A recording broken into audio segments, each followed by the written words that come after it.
देखिए आगे सुनिए, आगे देखिए। तो अभी जो पहला पीरियड हुआ था उसका इकोसिस्टम का ज्योग्राफी में, इसमें आपको कुछ टर्म बताई थी। एक तो इकोनिक थी, एक इकोक्लाइन थी, फिर एक टेबल सा बनाया था एंड में जिसमें आपको बताया गया था कि जैविक घटक, अजैविक घटक जिसे बायोटिक और अबायोटिक कहते हैं। फिर जो जैविक घटक था वो 3 भागों में बढ़ गया था, जिसे हिंदी में बोला था हमने उत्पादक यानी कि प्रोड्यूसर, उपभोक्ता यानी कि कंज्यूमर, अपघटक यानी कि डिकम्पोजर। फिर जो बीच में था उपभोक्ता, कंज्यूमर, उसके 3 पार्ट हो गए थे, प्राइमरी, सेकेंडरी एंड टर्शियरी।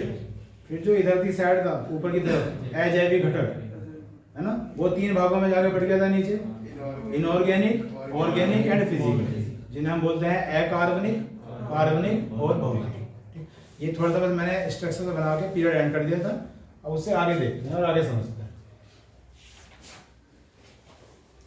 तो आगे जब मैं आपको समझाऊंगा, इतनी तो बात हम कर चुके थे, दोबारा से थोड़ा सा बना लेता हूँ। बाकी वो जो दोबारा बनाया था पूरा वो तो नहीं मैं बना रहा। बाकी जो पारितंत्र था यानी कि इकोसिस्टम, इसे हमने 2 भागों में बांट दिया था, जिसमें हमने कहा था एक तो जैविक है और एक अजैविक।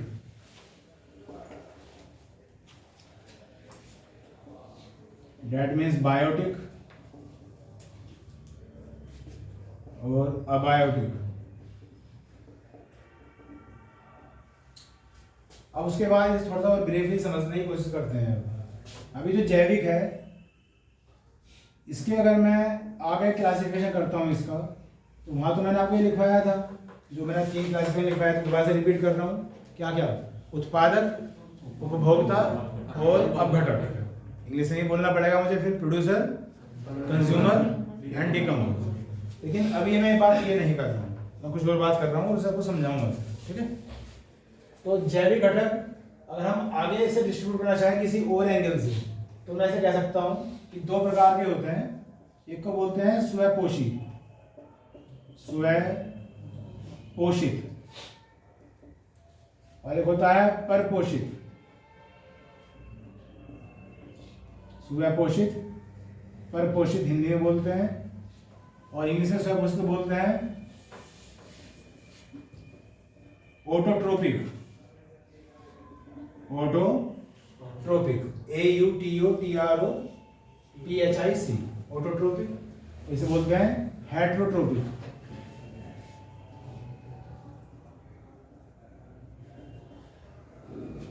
ठीक जी।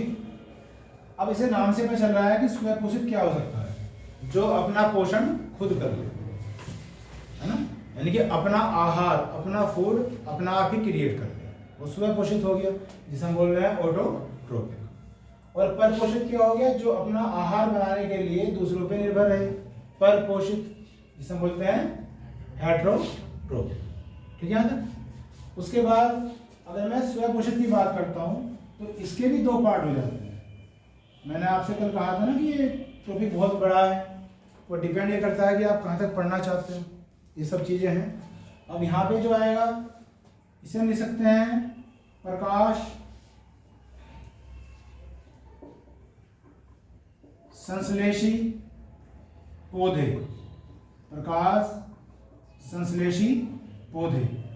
तो इसे बोल सकते हैं इंग्लिश में फोटोट्रोप्स, फोटोट्रोप्स बोल देते हैं इंग्लिश में। और जो दूसरा पार्ट है इसका, ये होता है रसायन संश्लेषी पौधे, जिसे हम बोल सकते हैं केमोट्रोप्स, CHEMOTROPS, केमोट्रोप्स। केमिस्ट्री से केमो बना। ठीक है? तो अभी हमने क्या पढ़ा? अभी हमने पढ़ा कि जो जैविक है यानी कि बायोटिक, उसके 2 पार्ट हो गए, ऑटोट्रोपिक एंड हेट्रोट्रोपिक। और जो ऑटोट्रोपिक था इसे फिर 2 पार्ट कर दिए, फोटोट्रोप्स एंड केमोट्रोप्स, यानी कि प्रकाश संश्लेषी और रसायन संश्लेषी। अब पहले डिफाइन कर लेते हैं, फिर आगे की बात हम बाद में करेंगे। तो जो हमारा ओरिजिनल वर्ड था वो क्या था? जैविक। तो पहले तो हम समझते तो इसे हैं कि भाई जैविक क्या? जीव, जीव से बना है जैविक, मतलब मोटे तौर पे कोई कह सकता है जिसमें लाइफ हो, वो क्या है? जैविक है। लेकिन अगर मान लिया कोई मुझे एग्जाम्पल देने के लिए कहे तो मैं क्या क्या कह सकता हूँ, जैसे पौधे, जंतु, सूक्ष्म जीव,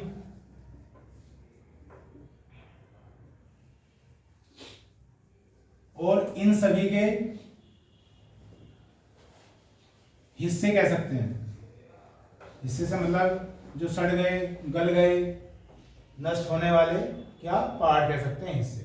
तो इन चारों चीजों को हम इसमें रखते हैं जैविक में। अब यहाँ पे बात आपकी समझ में आती है कि भाई पौधे भी समझ सकते हैं, जंतु भी समझ सकते हैं। यहाँ हो सकता है थोड़ा बहुत कंफ्यूजन होता हो, लेकिन जीव तो इसमें भी आ रहा है, भले चाहे सूक्ष्म और सूक्ष्म मतलब क्या हो गया माइक्रो, बहुत छोटे, लेकिन जिनके हिस्से हैं। किसी स्टूडेंट को कंफ्यूजन हो सकता है कि जब जो चीज खत्म हो गई तो वो फिर जीव में कैसे आ सकता है ना, तो उस पर भी हम चर्चा करेंगे। इंग्लिश में हम क्या बोल सकते हैं इन्हें, प्लांट्स, इसे क्या बोलेंगे, जंतु को क्रिएचर। जो सूक्ष्म जीव है इसे बोल सकते हैं माइक्रो ऑर्गेनिजम्स, और इसे मैं लिख रहा हूं पार्ट्स। बाय पार्ट्स कैसा है मैंने समझा दिया आपको, ठीक है। तो कोई आपसे पूछे बच्चों कि जैविक है क्या भाई, बायोटिक है क्या, तो ये चारों शब्द याद आपको आने चाहिए, क्लियर है बात। आगे चलते हैं। अब जो इससे बना क्या हमारा स्वयं पोषित, और स्वयं पोषित से क्या बना प्रकाश संश्लेषण, तो पहले से समझेंगे। तो ये तो वही टर्म आ रही है जो आप समझते हैं, प्रकाश संश्लेषण की क्रिया, यानी कि फोटोसिंथेसिस रिएक्शन। तो हमें उसे भी पढ़ना है, उसे थोड़ा सा और आगे भी पढ़ना है। फोटोसिंथेसिस रिएक्शन तो मैंने भी कराई थी आपको, कुछ दिन पहले की बात है। तो क्या होता है उसमें, उसमें कार्बन डाइऑक्साइड होती है जो वाटर से रिएक्ट करती है। ऊपर तो होती है सनलाइट, सनलाइट की प्रेजेंस होनी चाहिए, और क्लोरोफिल, क्लोरोफिल की प्रेजेंस होनी चाहिए। और ऐसा करने से ग्लूकोज बनता है C6H12O6, फिर ऑक्सीजन बनती है, और फिर वाटर अलग हो जाता है ना। ये हमारी क्या होती है, प्रकाश संश्लेषण क्रिया, फोटोसिंथेसिस रिएक्शन। इसे बैलेंस करना है, तो बैलेंस करने के लिए यहाँ 6 लिखते हैं, यहाँ 12 लिखते हैं, 12, फिर यहाँ 6 लिखेंगे और यहाँ 6 लिखेंगे, और ये बैलेंस अपना आप हो जाएगा, ठीक है। या तो आप याद कर लो, बाकी एज इट इज मुझे बैलेंस कर देना चाहिए तो कर दो। 6 के कितने हैं, C के कितने हैं, 6 हैं, ये आ गए, फिर 6 2 जा 12, 12 तो हो गए, ये हो गए, और 12 ही हो गए ये हैं, कितने हो गए 24। तो 24 में 6 ये रहे, 6 यहाँ पे हैं और 12 यहाँ पे हैं, ये बैलेंस हो गया। फिर ऐसे कितने हैं 24, तो 12 ये रहे और 12 ये रहे, तो इससे तो पूरी बैलेंस होगी इक्वेशन। तो अब हमें यहाँ ये समझना है कि हमने प्रकाश संश्लेषण की जो क्रिया है वो तो हमने याद कर रखी है, या हमने इसे टेबल लिख के देख भी रखा है। तो प्रकाश संश्लेषित जो पौधे होते हैं वो किस तरह से क्या करते हैं कि ये अपना खाना खुद बना लेते हैं। स्वयंपोषी के अंदर हमें तो अपना खाना खुद ही बनाएंगे, तो इसलिए क्या कहते हैं, स्वयंपोषी कहते हैं। खाने से मतलब क्या है, ग्लूकोज, ये तो खाना है ग्लूकोज, जिसे हम क्या बोलते हैं, sugar, maltose, sucrose, fructose, glucose, ये सब क्या होती हैं, शुगर होती है, जिन्हें हिंदी में कहते हैं शर्करा, ठीक। तो खाना यानी जो फूड है वो कुछ और नहीं है, वो यही है जिसे हम कह रहे हैं कि फूड बना लेते हैं, फूड बना लेते हैं। अब इस इक्वेशन को समझने के लिए बच्चों हम 2 और शब्दों का इस्तेमाल करेंगे। ये जो टर्म है ये केमिस्ट्री से है, यानी कि रसायन विज्ञान से, लेकिन ये जो पार्ट चल रहा है आपका, जैसा आप समझ रहे हो, देखो क्या वर्ड है, केमोट्रोप्स है, बायोलॉजी प्लस केमिस्ट्री, इन दोनों का मिक्स होकर चलेगा। कैसे चलेगा उससे बात करते हैं, चर्चा करते हैं।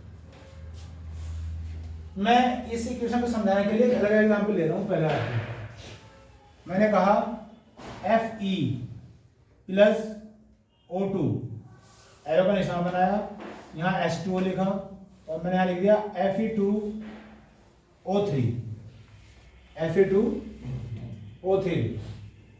तो ये रिएक्शन हो गई है। Fe क्या होता है, आयरन होता है, जिसे हम हिंदी में लोहा कह देते हैं। O2 क्या है, ऑक्सीजन। H2O की प्रेजेंस होनी चाहिए, जो एरो के ऊपर लिखा जाता है उसकी क्या होनी चाहिए, प्रेजेंस, उपस्थिति होनी चाहिए। और बना दिया है इसने आयरन ऑक्साइड Fe2O3, यानी कि फेरिक ऑक्साइड बोल लेंगे या आयरन ऑक्साइड बोल लेंगे। ठीक, अब मैं इसे बैलेंस तो नहीं कर रहा क्योंकि मुझे कुछ और समझाना है। ठीक है, तो आपने दो नाम सुने होंगे, एक को बोला जाता है रिडक्शन और एक को बोला जाता है ऑक्सीडेशन। एक तो रिडक्शन और एक ऑक्सीडेशन। ऑक्सीडेशन को हिंदी में कहते हैं ऑक्सीकरण। ऑक्सीकरण। और जो रिडक्शन है इसे बोलते हैं अपचयन। और अपचयन से मिलता जुलता शब्द एक होता है उपचयन। तो उपचयन यही होता है क्या, ऑक्सीकरण। तो हिंदी में आप इसे ऑक्सीकरण कह लो या उपचयन कह लो। इंग्लिश में तो एक ही वर्ड है ऑक्सीडेशन और ऊपर वाला क्या है, रिडक्शन। एक ऐसे रिएक्शन, एक ऐसी इक्वेशन जिसमें ये दोनों रिएक्शन होती हों, मतलब रिडक्शन भी होता हो और ऑक्सीडेशन भी होता हो, उस इक्वेशन को बोलते हैं रिडोक्स। एक तरह से इनकी कंबाइंड फॉर्म बना रखी है रिडोक्स। तो कोई आपसे पूछे कि भाई रिडोक्स क्या है, तो जिसमें ऑक्सीडेशन भी होता हो और इसमें रिडक्शन भी होता हो। एक बार अब थोड़ी सी हम डेफिनेशन से समझते हैं कि भाई ये चीज क्या है, ऑक्सीकरण किसे कहते हैं, अपचयन किसे कहते हैं। तो इसकी भी क्या क्या डेफिनेशन होती है, बाकी थोड़ा सा मैं यहाँ लिख रहा हूँ। अगर ऑक्सीजन यानी कि O2 गेन हो रही है, गेन का मतलब मिल रही है, प्लस हो रही है, गेन तो समझती है, तो वहां पे हम उसे बोलेंगे कि वो क्या हो रहा है, ऑक्सीडेशन हो रहा है, ऑक्सीकरण हो रहा है। और अगर मान लिया ऑक्सीजन का लॉस हो रहा हो, ऑक्सीजन जा रही हो, लॉस हो रहा हो, नुकसान हो रहा हो, तो हम उसे क्या बोलते हैं, ये इसकी एक डेफिनेशन। इसका मैं उल्टा भी बोल सकता हूं। यहां मैं ऐसे बोल सकता हूं कि जो इलेक्ट्रॉन्स हैं वो प्लस होने चाहिए और यहां जो इलेक्ट्रॉन्स हैं वो माइनस होने चाहिए। अलग अलग डेफिनेशन होती है इन चीजों की। दोबारा समझो मैंने क्या कहा, रिडक्शन में क्या है, ऑक्सीजन अलग हो रही हो, कम हो रही हो, लॉस हो रहा हो, अलग अलग कहने का अंदाज है। अगर ऑक्सीजन अलग हो रही हो या इलेक्ट्रॉन प्लस हो रहे हो, ये दोनों बात अलग अलग हैं, या तो ऐसे बोल लो या ऐसे बोल लो, तो उस इक्वेशन को हम क्या बोलेंगे, रिडक्शन बोलेंगे, यानी कि अपचयन बोलेंगे। और अगर ऑक्सीजन मिल रही हो, उसका गेन हो रहा हो, प्लस हो रहा हो, या इलेक्ट्रॉन का लॉस हो रहा हो, तो उसे क्या बोलेंगे, ऑक्सीडेशन बोलेंगे, यानी कि ऑक्सीकरण। अब मैंने एक एग्जांपल लिखा आपके सामने, तो मैंने ये जो आयरन है इसे किस में अटैच करा, ऑक्सीजन में अटैच करा, और ये बन गया आयरन ऑक्साइड। तो ये मुझे बताएं आप, ये किसका एग्जांपल है, ऑक्सीडेशन का एग्जांपल होगा। क्यों, यहाँ दोनों ये अलग अलग थे, जब कंबाइंड होकर आया तो उसमें ऑक्सीजन मिला नहीं मिला, तो हम इसे क्या बोलेंगे कि जो ऑक्सीजन है गेन हो रही है, ऑक्सीजन गेन हो रही है। तो मैंने आपको ये समझाया कि भाई ये जो एग्जांपल है किसका है, ऑक्सीडेशन, यानी कि ऑक्सीकरण। ठीक, ऐसे कोई और एग्जांपल भी ले लूं मैं, तो किसका हो जाएगा, रिडक्शन। अब अपनी ओरिजिनल इक्वेशन में आ जाओ। तो थोड़ा सा मैंने आपको एक ओवरव्यू दे दिया हल्का सा। अब यहाँ कोई अगर आपसे पूछता है कि ये जो इक्वेशन है फोटोसिंथेसिस की, ये कैसी इक्वेशन है, तो इसका भी नाम यही है, रिडॉक्स। अब रिडॉक्स है तो दैट मींस इसमें ऑक्सीकरण भी होगा और अपचयन भी होगा, यानी रिडक्शन भी होगा और ऑक्सीडेशन भी, तभी है, पहली बात तो ये। तो इसमें आप ये देखिए, ये जो CO2 है, क्वेश्चन कुछ ही पूछे जा सकते हैं, इसमें मैं आपको सब डिफाइन कर रहा हूँ। अगर आप इसे ऐसे एरो बनाओगे ये, तो आप इसे कहोगे कि ये रिडक्शन हुआ। क्या हुआ है, बार बार मैं दोनों भाषाओं में नहीं लिख रहा, मैंने यहाँ पे क्लियर कर दिया। और जो H2O है, इससे अगर आप बनाओगे O2 को, तो ये है ऑक्सीडेशन, यानी कि ऑक्सीकरण। ठीक, क्योंकि मुझे इस इक्वेशन को बैलेंस करना था इसलिए मैंने H2O भी लिख के दिखाया। लेकिन जब मुझे सिर्फ अगर ये समझाना हो कि भाई ये इक्वेशन रिडॉक्स कैसे है, तो आप देखोगे किसी किताब में लिखा भी नहीं होता। मतलब वो बैलेंस करना नहीं चाहते, वो कहते हैं कि दो तो इधर और दो इधर, तो दो से तो क्या हो रहा है ऑक्सीडेशन और दो से क्या हो रहा है रिडक्शन, वैसे लिख के भी नहीं दिखाएंगे। मतलब मन में आपके विचार ये आ रहा कि भाई फ्री कैसे रहेगा, मैंने उसका जवाब दिया। अब यहाँ देखिए आप, ये CO2 है और ये क्या बना इससे ग्लूकोज बना, तो मैंने इसे क्या लिखा रिडक्शन लिखा, यानी कि रिडक्शन मतलब क्या है अपचयन। तो दैट मींस ऑक्सीजन का क्या हो रहा होगा लॉस हो रहा होगा और इलेक्ट्रॉन का क्या हो रहा होगा गेन हो रहा होगा, यानी कि प्लस हो रहे होगा। ये देखिए यहाँ से ऑक्सीजन इसमें थी, कार्बन डाइऑक्साइड है, यानी कि कार्बन प्लस ऑक्सीजन है, और जब इसने ग्लूकोज को बनाया तो यहाँ ऑक्सीजन नहीं है कहीं भी। अब ये मत सोचना कि भाई ये O6 लिख रहा है उसमें भी तो O2 है, वैसे तो O3 क्या होती है ओजोन, O2 क्या होती है ऑक्सीजन। तो यहाँ हमें ये देखने को मिल रहा है कि ऑक्सीजन थी जो हमारी क्या हो गई लॉस हो गई, कुछ और बन गया। तो कोई अगर आपसे कहे कि इस इक्वेशन में भाई किसका अपचयन हुआ किसका रिडक्शन हुआ, तो आप कहोगे CO2 का रिडक्शन हुआ और बना क्या है ग्लूकोज बना। ठीक है, अब दूसरी बात, ये H2O है और इससे क्या बना है ऑक्सीजन। यहाँ ऑक्सीजन नहीं थी, इसे भी ऑक्सीजन ही बोलते हैं, लेकिन आपने पढ़ा होगा इसे नवजात ऑक्सीजन बोलते हैं। जो O होता है वो क्या होता है नवजात ऑक्सीजन, मतलब एक बेसिक लेवल पे जो होती है। और इससे क्या बनी है फिर ये प्रॉपर ऑक्सीजन बनी है। तो ऑक्सीजन क्या हुई है गेन हुई है, ऑक्सीजन आई है। तो अगर आपसे पूछा जाए इस इक्वेशन में ऑक्सीकरण किसका हुआ है H2O, और बनना क्या है ऑक्सीजन। ये बात क्लियर होगी ठीक। और ये भी एग्जांपल किसका है बच्चों, क्योंकि दोनों ही इक्वेशन होगी। क्लियर, चलिए ऐसे भी तो सकते हैं कि H वहां हटा है तो हाँ फिर वो डेफिनेशन आ जाएगी ऑक्सीडेशन हुआ है इलेक्ट्रॉन्स वाली आ जाएगी। बाकी मैं बोल नहीं रहा जान के, क्योंकि और कंफ्यूजन नहीं है, एक साइड बोलो बस, दूसरी साइड मत बोलो, अपना कंफ्यूजन ज्यादा हो जाएगा। एक स्टूडेंट तो केमिस्ट्री का है तो उसको कोई दिक्कत नहीं, लेकिन एक स्टूडेंट साइंस का नहीं है उसे तो दिक्कत ही है, क्योंकि वो फर्स्ट टाइम चीजों को पढ़ रहा है। तो वो उतना ही बोला मैंने जितना सफिशिएंट। ये क्लोरोफिल, क्लोरोफिल को हिंदी में कहते हैं पर्णहरित, पर्णहरित बोलते हैं। अब आगे देखते हैं। अब हम ये बात समझते हैं कि भाई प्रकाश संश्लेषण क्रिया के लिए यानी कि फोटोसिंथेसिस के लिए सनलाइट का भी होना जरूरी है और क्लोरोफिल का भी होना जरूरी है। ऐसा कहा जाता है कि सनलाइट भी होनी जरूरी है, क्लोरोफिल भी होनी जरूरी है। क्लोरोफिल को मैंने अभी बोला पर्णहरित, लिख देता हूं फिर भी।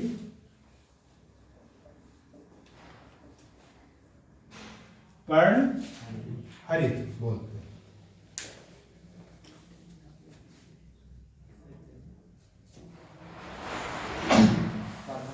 तो इसमें अब मैं बताना चाह रहा हूं आपको कि जैसे सनलाइट आती है, ये सनलाइट आई, सनलाइट SL, और जो पौधे होते हैं है ना, आप जानते हैं कि उसमें इस क्लोरोफिल की वजह से इसमें क्या होता है हरा रंग होता है, पर्णहरित की वजह से क्या होता है हरा रंग। तो ये जो सनलाइट है ये सबसे पहले ये क्लोरोफिल लेता है,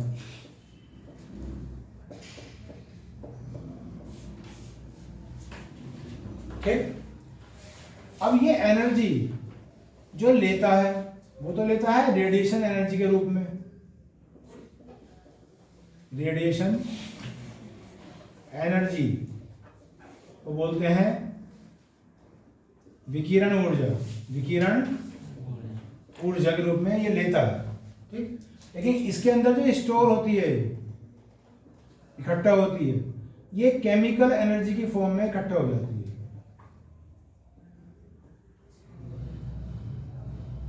यानी कि रासायनिक ऊर्जा के रूप में ये इकट्ठा हो जाती है। मैंने जो बोला मैं दोबारा बोल रहा हूँ, क्या बोल रहा हूँ, हमने साइंस में भी पढ़ा है कई बार कि जो एनर्जी है वो कहीं भी वेस्ट नहीं होती, वो एक फॉर्म से दूसरी फॉर्म में चेंज होती रहती है, कन्वर्ट होती रहती है, जिसे हम ऊर्जा संरक्षण का नियम कहते हैं, law of conservation of energy. तो मैंने कल भी बात करी थी जब इसका पहला पीरियड था कि जो मेन सोर्स ऑफ एनर्जी है वो सोलर एनर्जी है। सोलर एनर्जी के बिना तो सब चीज डिस्टर्ब हो जाएंगी, इसलिए पृथ्वी पे क्या है, लाइफ है, ये वजह है। तो सनलाइट सबसे पहले कहाँ पड़ेगी, क्लोरोफिल में, पर्णहरित में। तो ये जब इसे एब्जॉर्ब करेगा तो सनलाइट के रूप में नहीं करेगा, किस रूप में करेगा, विकिरण ऊर्जा के रूप में इसे लेगा, जिसे मैं क्या कह रहा हूँ, एब्जॉर्ब करना है। लेकिन जब जाके इसके अंदर स्टोर होगी, तो जब स्टोर होगी वो होगी रासायनिक ऊर्जा के रूप में स्टोर होगी, केमिकल एनर्जी के रूप में स्टोर होगी, और तब जाके फिर ये इक्वेशन पूरी होती है। बात क्लियर हुई है? दोबारा समझो, ये थोड़े टेक्निकल से वर्ड हैं, तो जैसे मैं समझा रहा हूँ वैसे वैसे दिमाग में उतारना, इसलिए सबसे स्ट्रक्चर बना के समझा रहा हूँ मैं, है ना। लिखवाने को तो मैं लिखवा भी सकता हूँ, लेकिन ऐसा शायद बैठे समझ में आ जाएगा, ठीक है। ये बात क्लियर हुई? रासायनिक ऊर्जा जो अपना पोषण प्राप्त करें। हाँ, कोई अगर आपसे पूछे कि भैया स्वयंपोषी क्यों है, तो फिर वही बात कि भैया अपना खाना खुद बना लेते हैं, तो अपना खाना तभी तो बनेगा तो कोई एनर्जी होगी ना। तो अगर मान लीजिए ये क्वेश्चन आ गया आपके एग्जाम में कि भाई हर एक पौधे अपना खाना बना लेते हैं, और ये चारों ऑप्शन आ गए कि कौन सी एनर्जी है जो उनकी मदद कर रही है, तो आंसर ये होगा जो सबसे लास्ट में आया है। विकिरण ऊर्जा क्या, मतलब ये जब एब्जॉर्ब होगी, मतलब लेगा, ये जो क्लोरोफिल है जब उस ऊर्जा को लेगा तो उसका नाम बदल जाएगा, विकिरण ऊर्जा, सनलाइट विकिरण ऊर्जा बदल जाएगी। हाँ, मतलब लेते समय। लेकिन जो स्टोर होगी, जो इकट्ठा होगी उसके अंदर, वो केमिकल एनर्जी के फॉर्म में स्टोर होगी। तो खाने का काम करेगी सर, खाना बनाने, है ना, ग्लूकोज को बनाने का। अगर ये रिएक्शन हो रही है तो किसी एनर्जी की वजह से तो हो रही है, कुछ भी अगर हैपन हो रहा है तो उसमें एनर्जी तो है, वरना क्यों हो रही है वो। तो उसका प्रोसेस मैंने बताने की कोशिश किया, ये तरीका होता है। तो बच्चों ये हमें क्या बन रहा है अभी, प्रकाश संश्लेषी पौधे में समझाया कि प्रकाश संश्लेषी पौधे जो है इस तरह से प्रोसेस करते हैं, इस तरह से खाना बनाते हैं, और इसलिए हम इसे क्या कहते हैं, स्वयंपोषी कहते हैं। ठीक, अब जितने भी प्रकाश संश्लेषी पौधे हैं उन्हें लिखने की आवश्यकता नहीं है, क्योंकि ये सारे क्या है, पौधे हैं। ठीक, अब वापस वहां जाओ जो मैंने पहले पीरियड में आपको एनएमपी टेबल बनाया था। तो इसका जब हमने क्लासिफिकेशन किया था तो पहला ही नाम क्या था, उत्पादक, प्रोड्यूसर। और हम सभी जानते हैं कि उत्पादक पौधों को कहते हैं। क्यों कहते हैं? उत्पादक हम लोग क्या, उत्पादन करने वाले। क्या उत्पादन कर रहे हैं? अपना खाना खुद उत्पादन कर रहे हैं, ताकि कोई दूसरा अगर उन्हें खाए तो वो उसका काम चल सके, जो फिर आगे आएगा क्या, उपभोक्ता, कंज्यूमर। तो ये क्या हुए, उत्पादक हुआ, यानी कि प्रोड्यूसर हुआ। कहने का तरीका अलग अलग हुआ, नहीं हुआ? ठीक, ये बात समझ में आ गई? अब मैं आ रहा हूं यहाँ।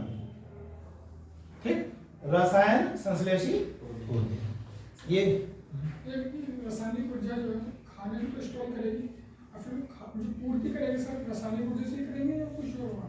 पूर्ति कैसे? सर अभी आपने बताया सनलाइट से पहले विकिरण ऊर्जा में प्राप्त करेंगे, फिर उसके बाद रासायनिक ऊर्जा में इकट्ठा करेंगे।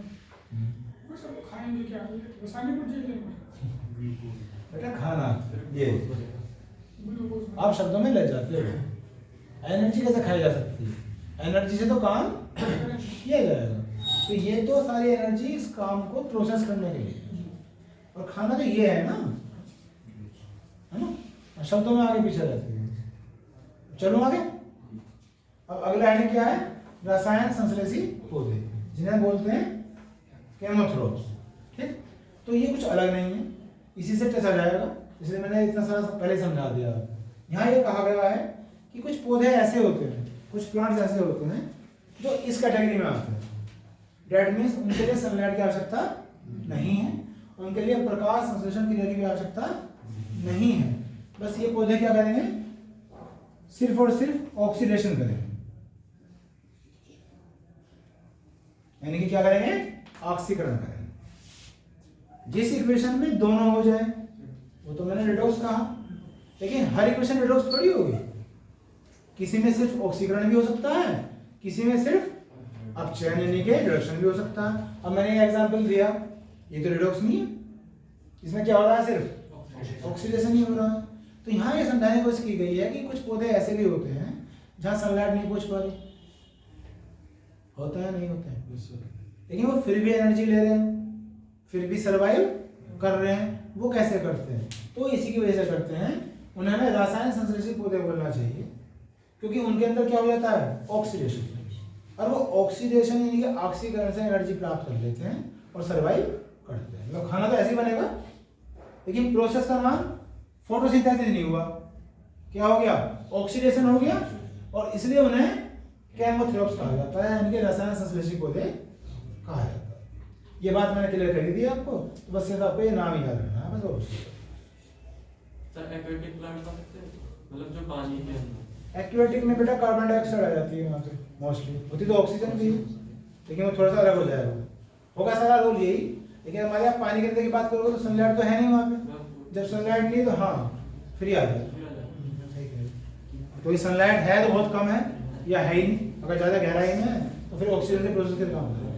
ठीक, रिडॉक्स को हिंदी में क्या बोलेंगे? ये तो नाम है, तो रिडॉक्स ही बोला जाएगा। उसके बाद आगे चलते हैं। अभी हमने जैविक की बात कर ली, स्वयं पोषित, एक तो प्रकाश संश्लेषी हो गए, एक क्या हो गए, रसायन संश्लेषी। ठीक है जी।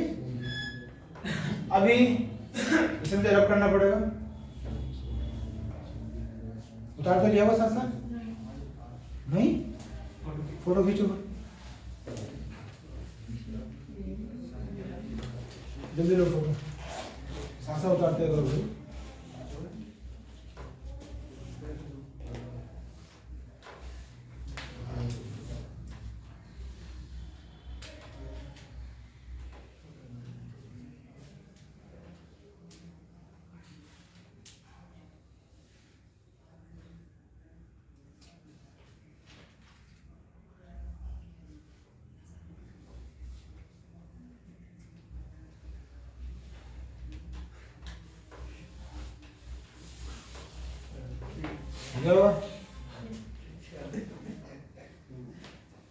कोई दिक्कत है क्या? पता नहीं क्यों हंस रहे हो, क्या बात होगी?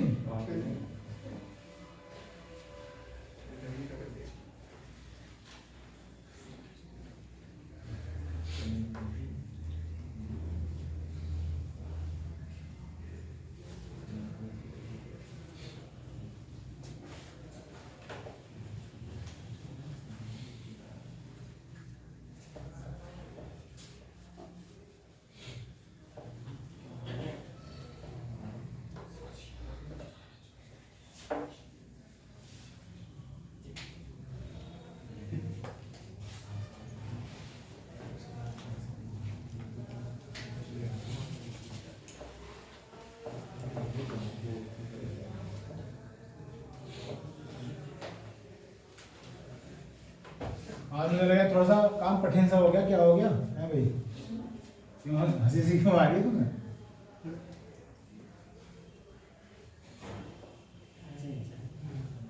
बिना बात की अच्छा हंसमुख है, हंसमुख भी दो तरह के हो, चलो रहने दो, क्या पूछो। यहाँ आ जाओ, पर पोषित, अभी दे रहा है ना, पर पोषित। अब पर पोषण वाला क्या हो गया, जो दूसरों पर निर्भर करेंगे, अपना पोषण करने के लिए दूसरों पर निर्भर करेंगे, जिन्हें हम क्या बोलते हैं, हेटेरोट्रोफिक। अब जब हम इसका क्लासिफिकेशन करेंगे, ये होते हैं 3 प्रकार के, जिन्हें सबसे पहला नाम है मृत जीवी। मृत जीवी इसे बोलते हैं सैप्रोफाइट। ठीक, दूसरा नाम होता है बच्चों परजीवी, जिसे बोलते हैं पैरासाइट, और तीसरा होता है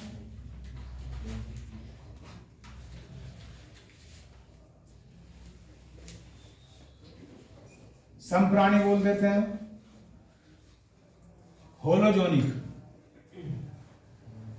होमोजोनिक। तो ये 3 और नए नाम आते हैं, ये नाम आते हैं किसके अंदर, परपोषित के अंदर। अब हम इन्हें समझते हैं। मृत जीवी नाम से पता चल रहा है, जो मृत जीवों पर निर्भर करे, है ना, जिसे इंग्लिश में बोलते हैं सैप्रोफाइट। अब अगर मान लिया हम इसके एग्जाम्पल लें तो क्या हो सकता है, एक तो हो सकता है बच्चों बैक्टीरिया, एक हो सकता है फंगाई। बैक्टीरिया को हिंदी में कहते हैं जीवाणु और इसे बोलते हैं कवक। ठीक, अब इसके बारे में बात करते हैं। यहां से हमें ये बात क्लियर होगी, कोई पूछे हमसे भाई व्हाट इज सैप्रोफाइट, मृतजीवी क्या होते हैं, तो आप कहेंगे कि भाई ये परपोषित होते हैं, हेटेरोट्रोपिक होते हैं और अपने सर्वाइवल के लिए दूसरों पर निर्भर करेंगे, यानी कि दूसरों पर डिपेंड करेंगे। और दूसरों पर किस पर, जो मृत होंगे, है ना, चाहे वो कोई पौधा है उसका एक शेष अंश हो सकता है, या कोई जीव है सड़ा गला, उसका कोई जीव का भी अंश हो सकता है, तो उन पे निर्भर करेंगे और अपने को सर्वाइव करेंगे। अब इसके बारे में थोड़ी सी बात और सुनिए। जब एक एग्जांपल लेता हूं, कोई मृत पौधा है, कोई डेड प्लांट है जो टूट गया है और जमीन पे पड़ा है, काफी समय हो गया है ना, उसे हम बोलेंगे, जो मैंने अभी लिखा था क्या, हिस्से, यानी कि पार्ट्स, जो मैंने लिखा था। तो उस पौधों का जो डेड पार्ट है, इसका कुछ हिस्सा इनऑर्गेनिक होता है।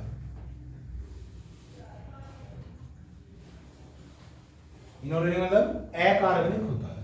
ठीक, जब मैंने कल आपको पहला सा पीरियड पढ़ाया था तो थोड़ा सा मैंने बस आपको ये लिखवाया था कि जो अकार्बनिक होते हैं इनऑर्गेनिक, वो क्या क्या होते हैं। तो मैंने वहां 2-4 नाम लिखवाए थे बस। ऑक्सीजन हो सकता है, नाइट्रोजन हो सकता है, हाइड्रोजन हो सकता है, कार्बन डाइऑक्साइड हो सकता है ना।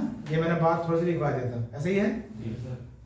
अब ऐसे भी थोड़ा मैं डिफाइन करता हूँ कि अभी तो हम शब्द ही पढ़ रहे हैं, ये है क्या,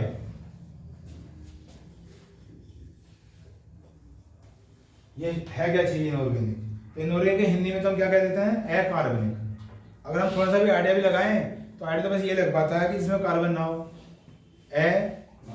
अकार्बनिक, थोड़ा सा आइडिया लगाएं, लेकिन ये गलत है, क्योंकि कार्बन डाइऑक्साइड भी इस कैटेगरी में आता है और कार्बन डाइऑक्साइड में तो कार्बन है, वो फिर भी नहीं रखा जाए, तो ऐसा सोचना तो गलत है।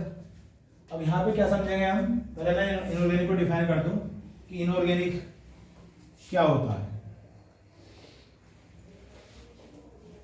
अकार्बनिक किसे कहते हैं, तो इसे आप ऐसा कह सकते हैं बच्चों,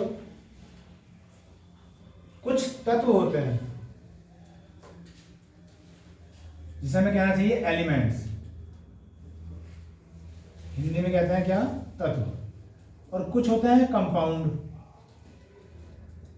जिन्हें हमें हिंदी में कहना चाहिए यौगिक। अब यहां बात यह है कि एलिमेंट में और कंपाउंड में क्या डिफरेंस होता है। बातें तो खुद ही चली जाती है ना, एक टर्म से दूसरी टर्म, फिर दूसरी से फिर 2 बनेंगी, फिर 2 से फिर 2 बनेंगी। तो अब मैं इन्हें डिफाइन करता हूँ। एलिमेंट का मतलब क्या है, जो प्राकृतिक रूप से इंडिपेंडेंट हो, सिंगल हो, वो किसी के साथ किसी भी तरह का अटैचमेंट यानी कि बंधन या रासायनिक भाषा में बॉन्ड ना बना रहा हो। जो साइंस के स्टूडेंट बॉन्ड पढ़े होंगे, है ना, पढ़े होंगे कभी 11th-12th में, सहसंयोजी बंध, कोवालेंट बॉन्ड वगैरह, इस तरह से, तो उन्हें बंध बोल देते हैं, बॉन्ड कह देते हैं। यहाँ मैं एक साधारण शब्द इस्तेमाल कर रहा हूँ, एसोसिएशन, संबंध। तो जैसे क्या हो सकता है बच्चों, हो सकता है सल्फर, हो सकता है नहीं हो सकता, हो सकता है फास्फोरस, हो सकता है कार्बन। तो प्राकृतिक रूप से है नहीं है इंडिविजुअली, किसी के साथ कोई बंध थोड़ी बना रहे हैं, प्रकृति में जैसे हैं ऐसे ही हैं, सिर्फ सिंगल है, यूनिक है। तो इन्हें क्या बोलते हैं, तत्व बोलते हैं। और जो कंपाउंड होता है ये आप जानते हैं, जो 2 या 3 तत्वों से मिलकर बने, लेकिन एक निश्चित अनुपात में, एक फिक्स प्रपोजल में। तो जैसे अभी मैंने एक एग्जाम्पल लिया CO2 का। CO2 क्या है, कार्बन डाइऑक्साइड। तो ये तो बात इससे सुन के पता चल रहा है कि भैया कार्बन से और ऑक्सीजन से बनता है। लेकिन मैं फिर वही बात कहूँगा, अगर मैं यहाँ CO3 लिख दूँ तो कार्बन डाइऑक्साइड थोड़ी है। कार्बन डाइऑक्साइड तो तभी है ना जब CO2 है, मतलब कार्बन एक होना चाहिए और ऑक्सीजन के दो होने चाहिए। तो मैंने भी ये कहा, जो दो या अधिक तत्वों से मिलकर बने लेकिन उनका अनुपात निश्चित हो, उनकी रेशो फिक्स हो, उसे हम क्या कहते हैं? कंपाउंड, यानी कि यौगिक कहते हैं। ठीक, अब मैं क्या समझा रहा था आपको? इनऑर्गेनिक क्या होता है। तो ऐसे तत्व, ऐसे यौगिक जिनमें CH बॉन्ड नहीं होता, ऐसे तत्व या ऐसे यौगिक जिनमें CH बॉन्ड नहीं होता। यहां एक बॉन्ड बना है लेकिन C का O से बना, समझ आई बात? तो ऐसे आप पहचान कर सकते हो कि भाई ये इनऑर्गेनिक है, यानी कि अकार्बनिक है। ठीक, अब इसका दूसरा शब्द आएगा ऑर्गेनिक, जिसे हम बोलते हैं कार्बनिक। तो यहां मैं इसका अपोजिट लिख रहा हूं, जिसमें CH बॉन्ड बनता हो। ठीक, इसके हमने कल भी एग्जाम्पल लिखे थे एक दो, जैसे मैंने कल लिखा था प्रोटीन लिखा था एक तो, अगर आपको याद हो, और एक लिखा था कार्बोहाइड्रेट।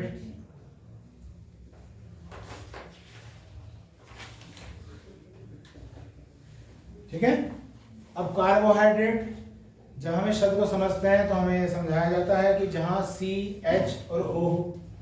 यहां तक कि जो ग्लूकोज बना था अभी, वो भी क्या है? कार्बोहाइड्रेट, क्योंकि ग्लूकोज में C भी है, H भी है और O भी है। तो जब मैं यहाँ C और H और O की बात कर रहा हूँ तो आप देखिए C का H के साथ बॉन्ड बनेगा या नहीं बनेगा? बनेगा। इसलिए हम इसे क्या कहते हैं? ऑर्गेनिक कहते हैं, यानी कि कार्बनिक है। जो भी प्रोटीन होते हैं उनका जब आप स्ट्रक्चर देखोगे तो उनमें भी CH का बॉन्ड बनेगा। ठीक है, क्लियर है बात? तो यहाँ ये बात क्लियर होगी कि इनऑर्गेनिक क्या है और ऑर्गेनिक क्या है। अब यहाँ आ जाइए, तो मैं कह रहा था कि जो डेड पार्ट होते हैं, अवशेषी अंग, अवशेषी तो नहीं कहना चाहिए, जो खत्म होने वाले अंग हो, ठीक है, वे, तो उनमें कुछ इनऑर्गेनिक कंपाउंड यानी कि कुछ अकार्बनिक तत्व बच जाते हैं, मतलब खत्म होते होते, क्योंकि जो मृत जीवी हैं सैप्रोफाइट, वो इन चीजों पर निर्भर है। तो इनके जो ऑर्गेनिक कंपाउंड है यानी कि कार्बनिक पदार्थ, उनसे तो इनका क्या हो रहा है? पोषण हो रहा है।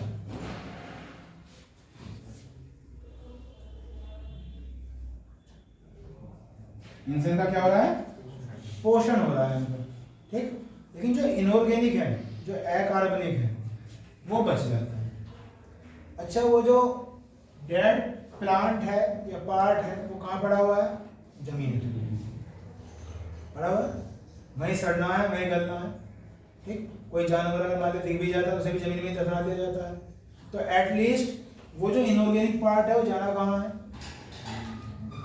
जमीन के अंदर जाना है। तो जमीन में जो मिट्टी है वो इस इनऑर्गेनिक पार्ट को ले लेती है। तो इनऑर्गेनिक पार्ट क्या बताया मैंने? सल्फर, फास्फोरस, कार्बन, है ना? तो मैं एक बात कह रहा था कल कि कुछ साइकिल होती है, कार्बन साइकिल। कोई भी प्लांट है, कोई भी बॉडी है, बॉडी के अंदर कार्बन होता है। जब तक वो जीव है वो कार्बन के अंदर है। जब वो मृत हुआ तो उसका इनऑर्गेनिक पार्ट अलग हो गया। वो इनऑर्गेनिक पार्ट मिट्टी में चला गया। उस मिट्टी के द्वारा जो पौधे हैं उसको फिर ले लेते हैं, क्योंकि उनके लिए क्या है? वे आवश्यक तत्व है, नहीं है? मिट्टी में क्या नहीं, ये मिट्टी में उपजाऊ नहीं है, इसमें फास्फोरस की कमी है, इसमें सल्फर की कमी है, इसमें डाई डाल दो, खाद डाल दो। वो खाद क्या करती है? इन आवश्यक तत्वों की तो पूर्ति करती है। मतलब वहां की मिट्टी ऐसी है कि उन्हें प्रॉपर मात्रा में नहीं मिल पा रहे, तो उस खाद के द्वारा उन्हें इनडायरेक्ट वे में पहुंचाए जाते हैं। तो ये फिर किसे मिल गए? प्लांट्स को। पौधों को मिल गए। और पौधे जब बड़े हुए वो क्या छोड़ रहे हैं, क्या ले रहे हैं, कार्बन डाइऑक्साइड ले रहे हैं और ऑक्सीजन को छोड़ रहे हैं। वो कार्बन कहाँ आ गया, फिर एटमॉस्फेयर में आ गया, किसकी फॉर्म में, कार्बन डाइऑक्साइड की फॉर्म में। और फिर वो कार्बन डाइऑक्साइड कहाँ है, हमारे वायुमंडल में। आप समझ रहे हो क्या कहना चाह रहा हूँ। तो ये हम पढ़ेंगे कभी नाइट्रोजन साइकिल में या ऑक्सीजन साइकिल में, जो भी होती है कैसे साइकिल होती है। तो थोड़ा सा मैंने आपको समझाया कि जो सेप्रोफाइट होते हैं बैक्टीरिया और फंगाई। फंगाई का एग्जाम्पल क्या हो सकता है, चलिए रहने दीजिए, बहुत सारे एग्जाम्पल हैं इसके भी, बाकी रहने दीजिए, उनके नाम होते हैं। बाकी ये दोनों कहाँ पे आएंगे, सेप्रोफाइट में आएंगे, यानी कि मृतजीवी में आएंगे। और इनका रोल क्या होता है वो मैंने आपको बताया था। ठीक, एक बार क्वेश्चन आता है कि ऐसा 4 ऑप्शन में से किस पर निशान लगाया जाए जो ऑर्गेनिक और इनऑर्गेनिक के बीच में एक जॉइंट का काम करता है, यानी कि कार्बनिक और अकार्बनिक के बीच को मिलाता है। तो आंसर क्या आएगा, मृतजीवी। क्योंकि जब तक वो प्लांट था वो ऑर्गेनिक था, और कैसे कैसे उसे इनऑर्गेनिक मिला, कहाँ गया, मिट्टी में, तो मैंने आपको समझाया। तो ये दोनों के बीच में कड़ी का काम करता है, ऑर्गेनिक और इनऑर्गेनिक के बीच। क्लियर। अब अगला वर्ड क्या आ रहा है, परजीवी। तो परजीवी का आप समझते हैं, जिसका पोषण दूसरे जीव पर ही निर्भर हो, उनके मरने का इंतजार ना करे, उनके खत्म होने का इंतजार ना करे, उस जीव के ऊपर ही निर्भर हो, है ना। जैसे मनुष्य के शरीर में क्या होती है, जू, है ना, या पेड़ पे होती है क्या, आकाश बेल, आकाश बेली कहते हैं शायद उसे। एक बेरी होती है झाड़ी सी, उसके ऊपर एक कुछ इस तरह की बेल सी होती है, वो जड़ नहीं होती उसी कहीं भी, वो उसी के ऊपर सर्वाइव करती रहती है। तो वो कहाँ आएगा, परजीवी में आएगा। पेड़ खड़ा है, पेड़ के ऊपर ही वो बेल लटक रही है। बहुत सारी बेल देखेंगे आपने अपनी गली वगैरह में, बरसात में बहुत ज्यादा हो जाती हैं, उनकी जड़ नहीं मिलेगी। मैं ये नहीं कह रहा कि जड़ नहीं होती, लेकिन कुछ की नहीं होती, तो वे क्या बोलेंगे, परजीवी। जिसकी जड़ हो गई वो तो प्लांट में आ गया ना, जिसकी जड़ नहीं है तभी तो परजीवी है, वो पैरासाइट। ठीक है, तो ये जो परजीवी है ये भी कहाँ आता है, परपोषित में आ गया। अब आ गए हैं संप्राणी। तो संप्राणी उन्हें कहते हैं जो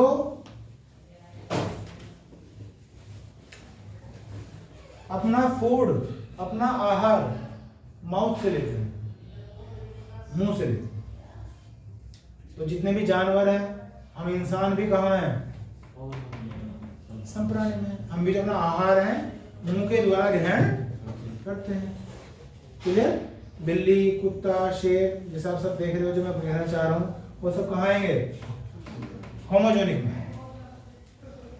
ठीक है, इसमें कंफ्यूजन सा हो रहा है मुझे, देख लेता हूँ होमोजेनिक है क्या।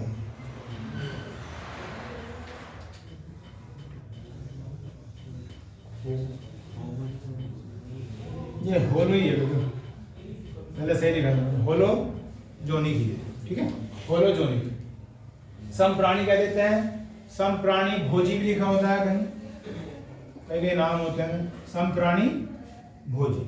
तो ये 3 कैटेगरी होती है बच्चों, जो किस पे डिपेंड करती है, परपोषित पे डिपेंड करती है, यानी ये परपोषित हैं, हेटेरोट्रोपिक। ठीक, तो ये आज का पीरियड काफी हो गया। ठीक, बाकी इसके आगे हैं भी कुछ बातें, वो बातें बताई जाएंगी। ठीक, कोई दिक्कत है, कोई डाउट वगैरह है तो पूछ लो। तत्व मैंने कहा कि जो दूसरे के साथ अटैच ना होते हो, दूसरे के साथ जुड़ते ना हो, प्रकृति में स्वतंत्र रूप से पाए जाते हैं, उन्हें आप तत्व एलिमेंट कह सकते हैं। तो जितने भी आवर्त सारणी में सारे हो सके, जितने भी आवर्त सारणी में हैं सारे तत्व, सारे ही तत्व हैं, लेकिन वहाँ पे कुछ गैस वगैरह भी आ जाएंगी। तो फर्क ये है कि मतलब वो किसी के साथ अटैच ना हो, अकेला हो तो तत्व है, वो एलिमेंट है। ठीक।